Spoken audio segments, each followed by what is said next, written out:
Halo semuanya, perkenalkan nama saya Victor Asnantona dengan NIM 15250631 dari kelas 1B dan program studi informatika.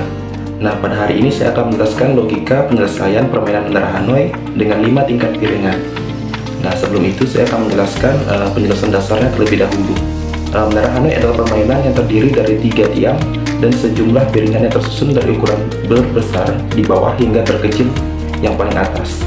Tujuan dari permainan ini adalah memindahkan seluruh piringan dari tiang pertama ke tiang ketiga menggunakan tiang kedua sebagai tiang bantu. Nah, untuk aturan permainannya adalah ada 2 aturan penting yang harus selalu kita ingat. Yang pertama adalah hanya satu piringan boleh dipindahkan dalam satu langkah. Kedua adalah piringan lebih besar tidak boleh diletakkan di atas piringan yang lebih kecil. Nah, untuk logika penyelesaiannya adalah untuk memindahkan 5 piringan, kita tidak memindahkannya sekaligus. Kita memecah masalah besar menjadi langkah-langkah yang kecil dengan pola rekursif atau berulang. Oke, di sini saya akan mempermudah kita untuk melihat dan kita akan memberikan nama kepada tiang-tiang ini. Yang pertama adalah tiang awal atau tiang yang paling kiri. Kita bisa sebut tiang tersebut dengan tiang A. Dan yang kedua adalah tiang bantu atau tiang yang berada di tengah, kita bisa sebut sebagai tiang B. Yang ketiga atau tiang tujuannya kita bisa sebut dengan tiang C. Dan juga untuk cakramnya atau piringannya yang paling kecil kita bisa sebut sebagai cakram 1 atau piringan 1, dan yang paling besar kita bisa sebut dengan piringan 5 atau cakram kelima. Nah, untuk pemindahannya atau untuk metode tahap-tahapnya kita bisa menyaksikan tampilan ini. Oke, untuk langkah pertama adalah cakram 1 atau yang paling kecil kita pindahkan ke C. Nah, kenapa kita memindahkannya ke C? Karena cakram 1 paling kecil, jadi bebas dipindahkan kemana saja. Ini langkah awal untuk membuka jalan untuk cakram kedua. Selanjutnya adalah cakram nomor 2 atau cakram di bawah nomor 1. Kita pindahkan dari A ke B. Sekarang cakram 2 sudah tidak tertindih cakram 1 lagi. Jadi kita bisa pindahkan dari tiang A ke tiang B. Nah, untuk langkah ketiganya adalah cakram 1 yang semulanya dari C, kita pindahkan lagi ke B. Cakram 1 ini diletakkan di atas cakram kedua agar keduanya tersusun rapi di tiang B. Nah, untuk selanjutnya adalah langkah keempat. Nah, langkah keempat itu adalah cakram nomor 3. Kita pindahkan dari A ke C. Cakram ketiga sekarang bebas, jadi dipindahkan ke C untuk sementara. Nah, selanjutnya adalah langkah kelima, yaitu cakram 1 yang semuanya dari B kita pindahkan ke A. Kenapa kembali lagi ke A? Karena cakram 2 harus dipindahkan ke C dan cakram 1 tidak boleh menghalangi. Langkah ke-6 adalah cakram kedua yang semulanya dari B kita pindahkan lagi ke C. Nah, cakram kedua sekarang bisa diletakkan di atas cakram 3 yang lebih besar. Langkah ke-7, cakram 1 kita pindahkan dari A ke C.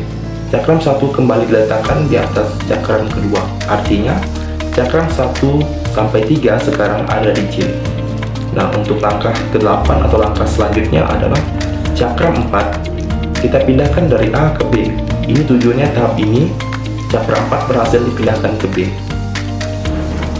Langkah ke-9 adalah cakram nomor 1 kita pindahkan dari C ke B, mulai menyusun ulang cakram kecil di atas cakram 4. Nah, langkah 10 cakram kedua C kita pindahkan ke A.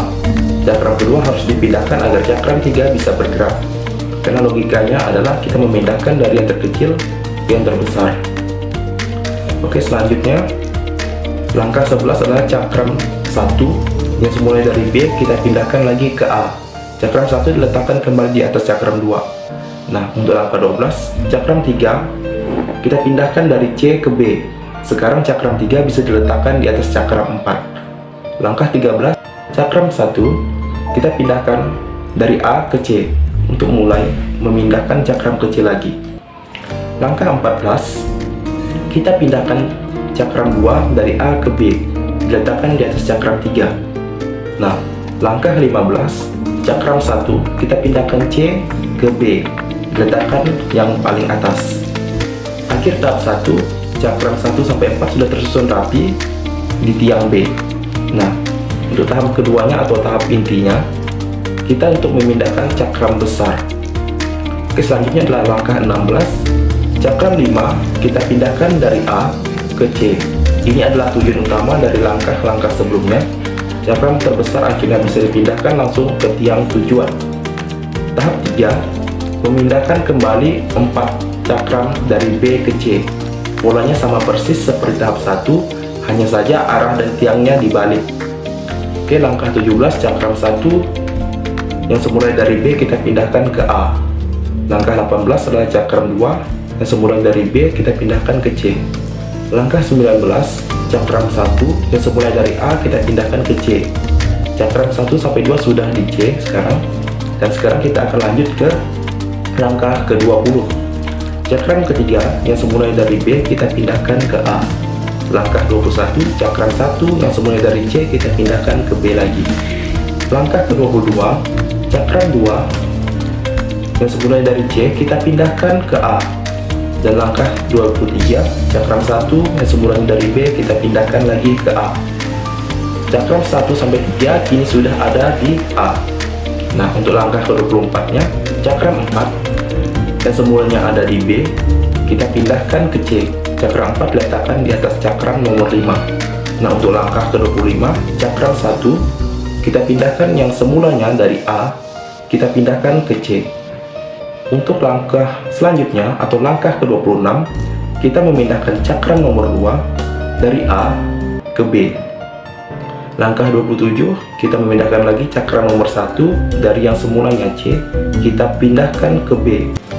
Selanjutnya adalah langkah ke-28, kita memindahkan cakram ketiga dari A ke C.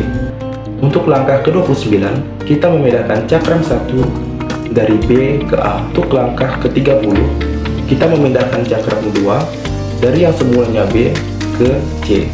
Nah, untuk langkah terakhir adalah langkah 31, kita memindahkan satu cakram, yaitu cakram pertama dari A ke C.